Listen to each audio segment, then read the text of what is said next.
When I was little, my dad and I would always joke about going to see the Louvre. He was busy all the time, right? Big, important job, transitioning to public figure, never really had the time off it took to get to Paris, but I always remembered how every instant he had, every moment he could dedicate to me, he would. He'd come home at 7:30, exhausted, and I'd hide around the corner and watch him step through the door, sighing and yawning, shoulders drooping. Then I'd leap into his eyesight, giggling, and the whole thing would just perk right up. Every single day we'd just talk. Hang out, chat about our days, listen to each other's crazy stories from school and work. He knew all the names of all my little friends, the stupid, childish beef I had with them. He knew all my fears and desires. He'd take me shopping and spoil me rotten and buy me things I didn't even really want just because I kinda mentioned they were cute, casually.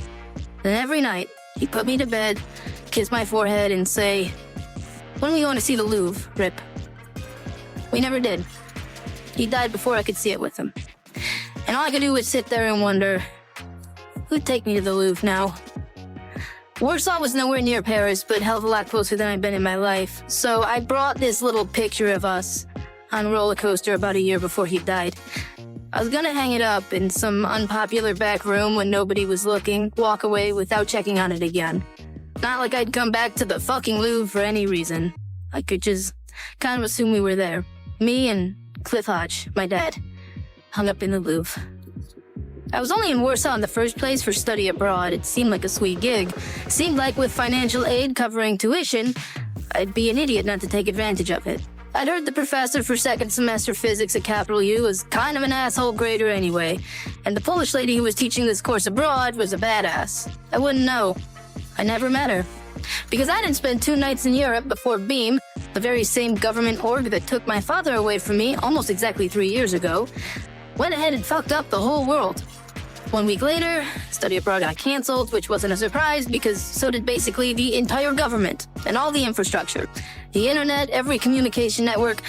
I hadn't spoken to my mom back in the capital since it all started. I had no idea what was going on, other than being fucked up the whole world. Again. And the can of mace I brought with me just in case of an emergency, I was almost out. Out of mace. Lots of emergencies. Turns out trying to defend yourself as an 18-year-old girl in a foreign country when the pillars of society crumble and men are just doing whatever they want to whomever they want. Anyway, study abroad really wasn't all it was cracked up to be. My dad would be in the Louvre eventually. Right now, I just wanted to go home.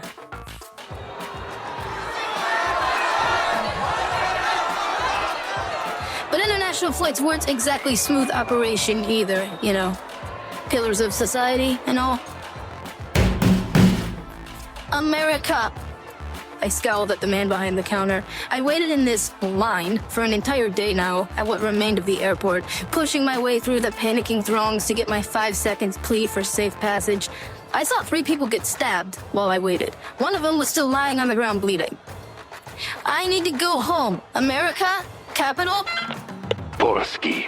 The man, protected from the crying mob behind his plexiglass cage, arrogantly replied. Jeśli nie mówisz po I don't polsku... understand you, I said slowly. I knew he spoke English. Everybody spoke English to me when I arrived at this airport a week ago. This skinny, arrogant little asshole who could barely grow any facial hair but insisted on the douchey little patch dusting his chin was just making life difficult for me. Sneering. I could tolerate a lot. I hated smugness. Can we please speak English? Polski. Come on, bro. Why did you come to Poland if you don't speak Polish? See, I knew he spoke English. Dude, I'm just trying to get home, okay? Polski, little brown girl. Oh, okay, so now we're just gonna be racist, huh? A pretty little girl like you can get what she wants. He gave me a look I was quite frankly exhausted with getting in the last few days in this fucking place. If you don't speak Polski, maybe there is another language you can speak to persuade me to help you. I snarled so ferociously I felt a vein in my forehead pop. Yo hablo español. ¿Tú hablas español? Yeah, Polski. Ok, bueno. Mira, hijo de tu reputa madre, ya me tienes hasta la pinche coronilla. I cussed him out. thoroughly and emphatically in a way that only the language of my mother could appropriately do. I was slamming my palm against the glass by the end of it, and the wormy little punk frowned, disabled the speaker, called someone in the back. Security, most likely. I didn't slow down. It wasn't the first time I'd been dragged from a building. Whatever. Fuck it. It felt good to let this micro-penis have it. Even if nothing would come of it, even if I'd still be just as stuck in Warsaw as I was yesterday, I was so sick of just watching shit happen. Basting in how useless I was. How powerless. Disculpe. A gravelly old voice came from behind me, the shittiest Spanish I'd ever heard. My sneer in his direction was twitching.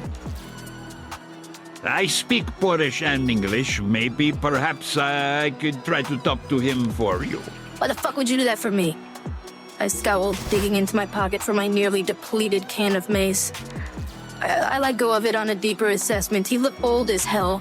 Macing him might actually kill him, especially with the hospitals in such disarray, and I could probably overpower him without the mace, if I needed to. To my surprise, the Polish grandpa just laughed at me.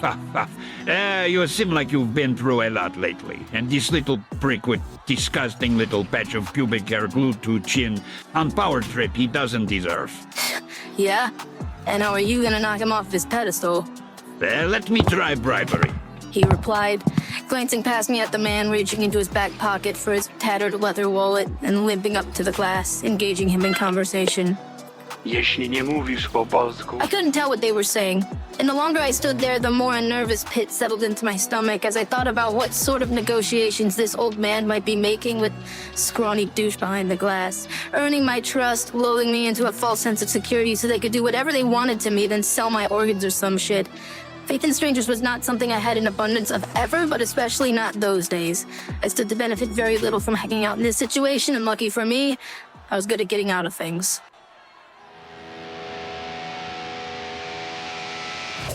The one saving grace that had kept me safe the last week. My unique capacity to vanish when I needed to. I zeroed in on the two men still engaged in some heated sort of diplomacy with me as its focal point. And then I erased myself from their eyes. I felt this little click in my head that indicated my maneuver worked, that neither of them could perceive me at all anymore. And I locked that concept into my consciousness as I turned and started fighting my way through the crowd toward the door. Everyone else could still see me, hear me, whatever, but Creepo and Grandpa could scour the masses all they wanted and just keep skipping right over me. Not the best time to be an anomaly, historically speaking. Not the worst time either.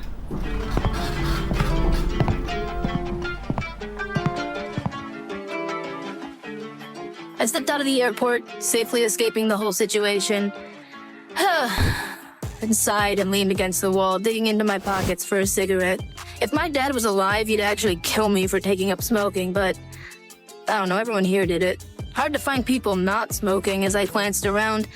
I found my pack eventually, but when I pulled it out, two things fell onto the concrete. One was that picture of me and him on the roller coaster, which I quickly snatched up and stuffed back where I came from.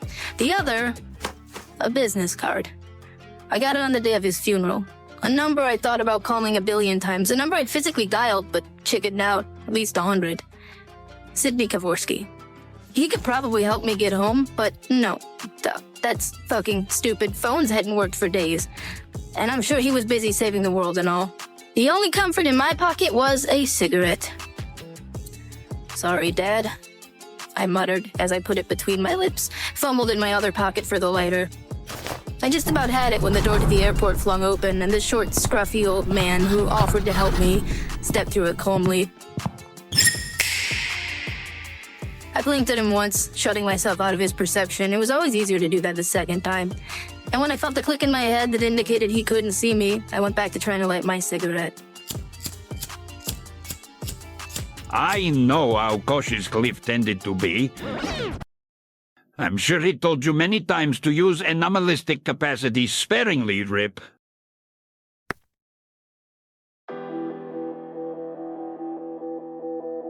The cigarette dropped out of my mouth. I was so stunned, so surprised to hear anyone call me that. Nobody had called me that since he died.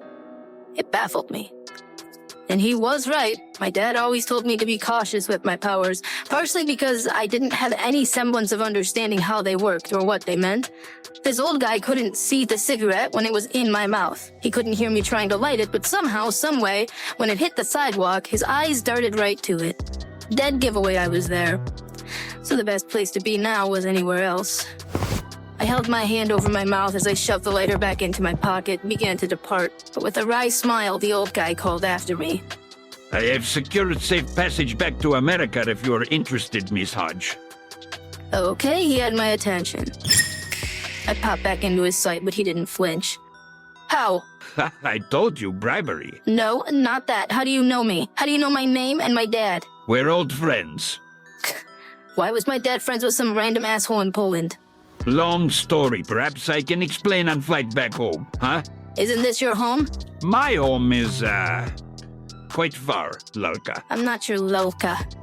That's the Polish word for doll. This was a creep. I blocked myself from his vision and perception again. Started walking away from him, fishing a new cigarette from my pocket. You're everyone's Lalka. You're weak and frail and alone, but you don't have to be. It at least got me to stop running away. He'd struck a particular nerve. I was weak. I was always weak. My whole life. All this shit happening around me. Battles for humanity. People I love dying. The world crumbling. Titans and gods slamming their fists together, letting the aftershocks pulverize all the people standing in line at the airport trying to get home. And I was invisible when I remembered to try to be. You can make me stronger? Tak. I'm good at making people stronger. How? I have a few options for you. I'll explain on the way home. We should really get on plane before that guy realizes how little money is actually worth these days. No, I don't trust you. You should. I'm a doctor. I didn't budge. When it became clear to him that I win this war of attrition, if it was my stubbornness versus his patience, he spoke again. Plane is mine now. I basically own it. I will pilot it. I will take us back. So we can, swing by the Louvre. If there's anything left of it. I know Cliff always wanted to take you to the Louvre. Yeah?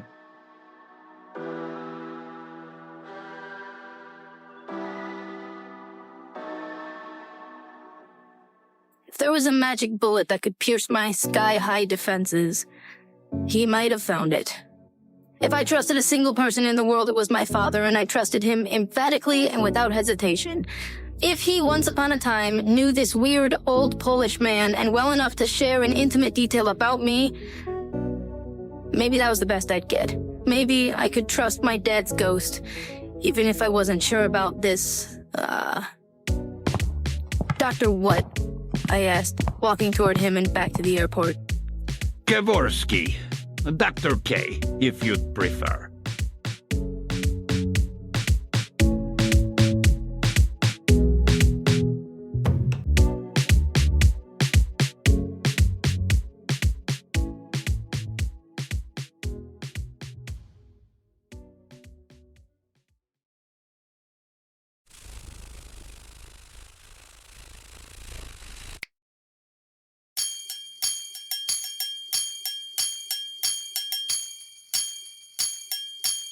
You had to imagine moths didn't make the best decisions growing up, right?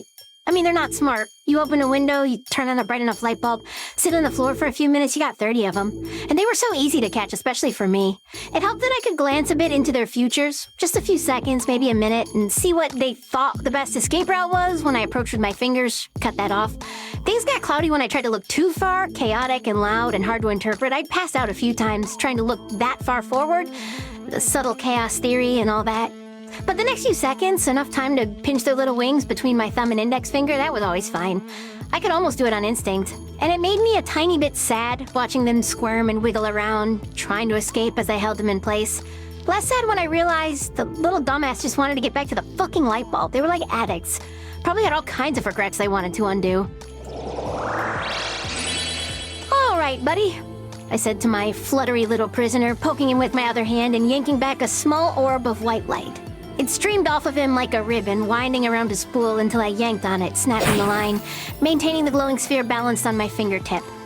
20 days. I'd ascertained as much before I poked him. 20 days ago, this one was a caterpillar. 20 days of moth time was roughly grape-sized, but even this little grape could pack a wallop if I wasn't cautious. Looks like you get a second chance, I declared to the freshly remade caterpillar wiggling in the palm of my hand.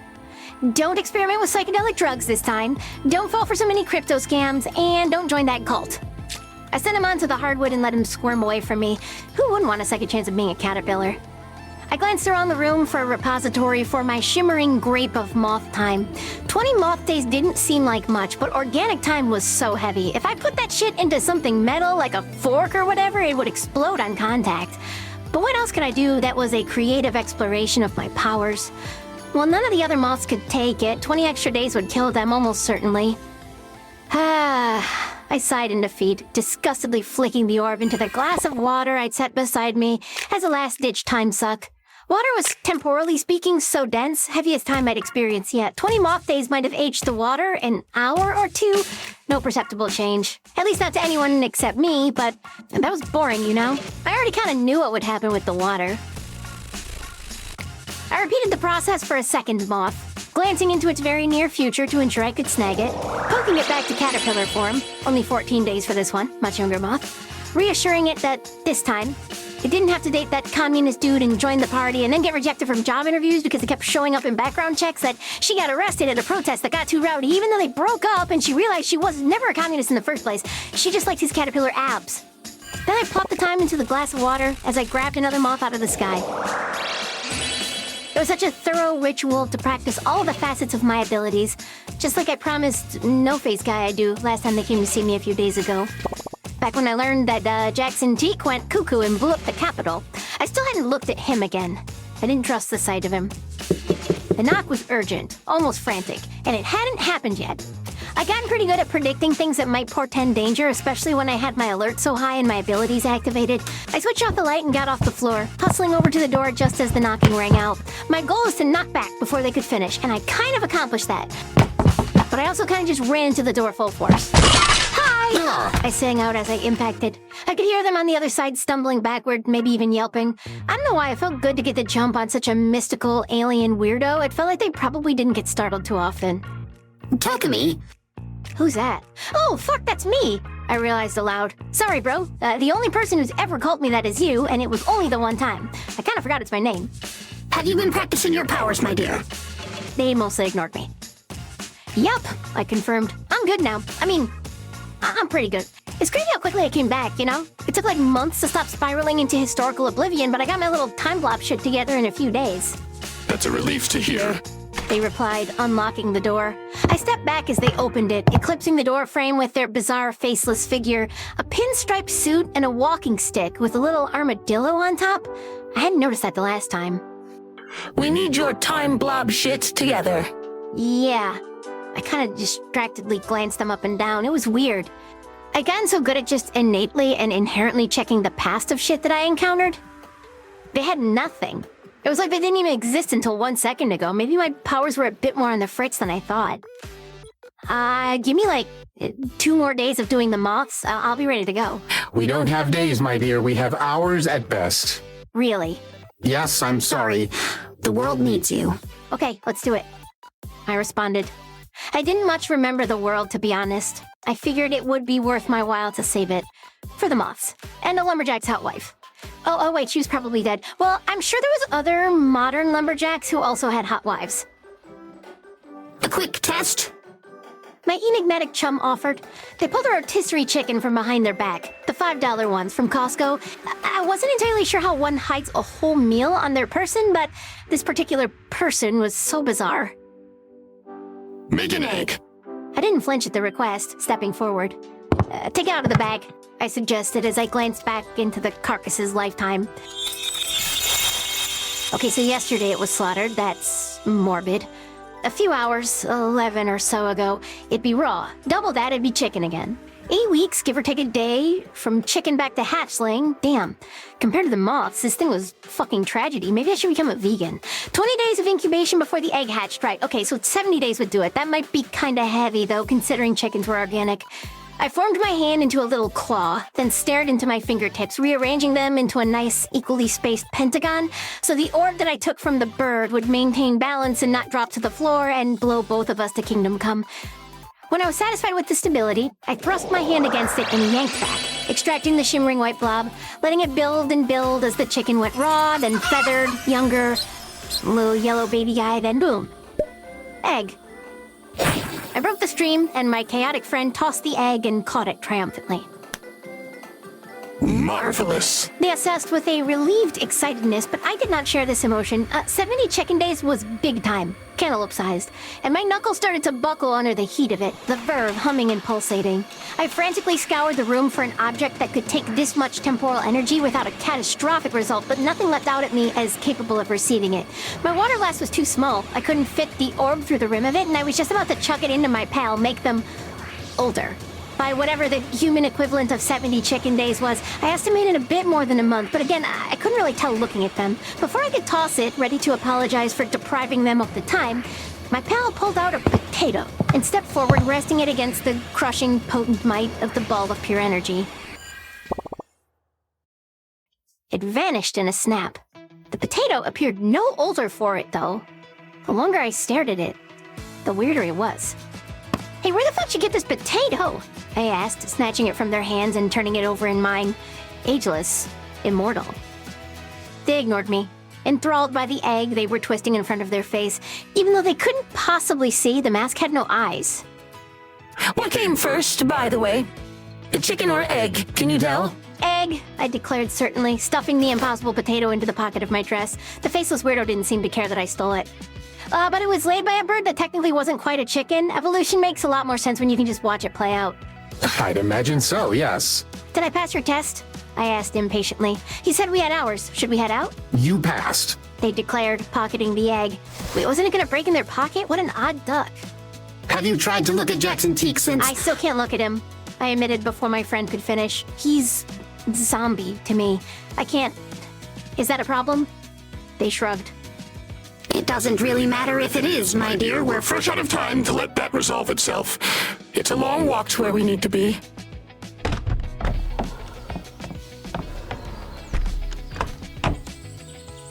It was the first time I'd stepped out of this cabin since I'd been in it, and for a moment, it was hard to find my footing, to maintain my stability in this new setting. The cabin's past, the story of it, was known to me. Easy to filter as background noise and static, but the forest surrounding it was new. It had tales to tell. There were characters I hadn't met yet, and just as the rush of time chaos started to overwhelm me, it subsided. Probably thanks to my friend and their bizarre capacity to level me out, I wasn't sure, but probably best to stick close to them. All right. My weirdo pal sighed, tossing his walking stick into the air and catching it as he boldly paced forward. Here comes the cavalry. Is that us? Are we the cavalry? Well, kind of just you, my dear. Not much of a cavalry. I didn't even have a horse. Not much of a cavalry. I don't even have a horse. Not quite true. You don't got any other sad girls sobering up from their powers in shitty cabins? There's a sad guy, now that you mention it. Oh, that's okay. Does he have a horse? No, and he's not in the cabin, he's in a hole. Well, should we get him too? All hands on deck? He's been down there for years now, Tokumi. I'm frankly unsure how his mind is held up. If he's to join the fray, I think it will be by mechanisms outside of my control. It was a fair enough assessment. 2 years in a hole sounded terrible. Who knows how crazy the poor guy was.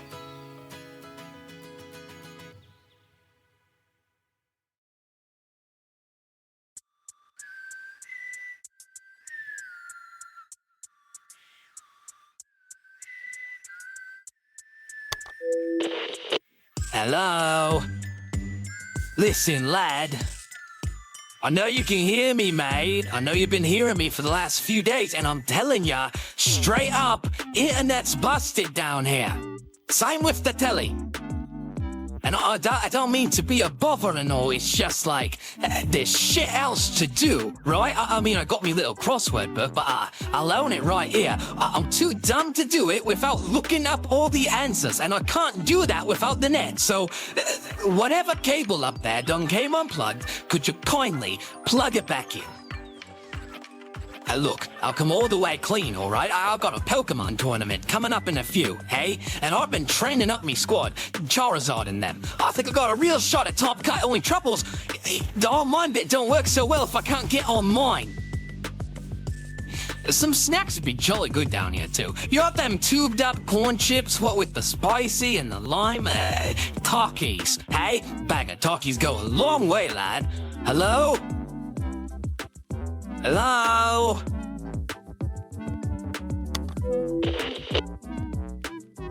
Alright, guess I'll play chess with myself then. Too bad I always lose.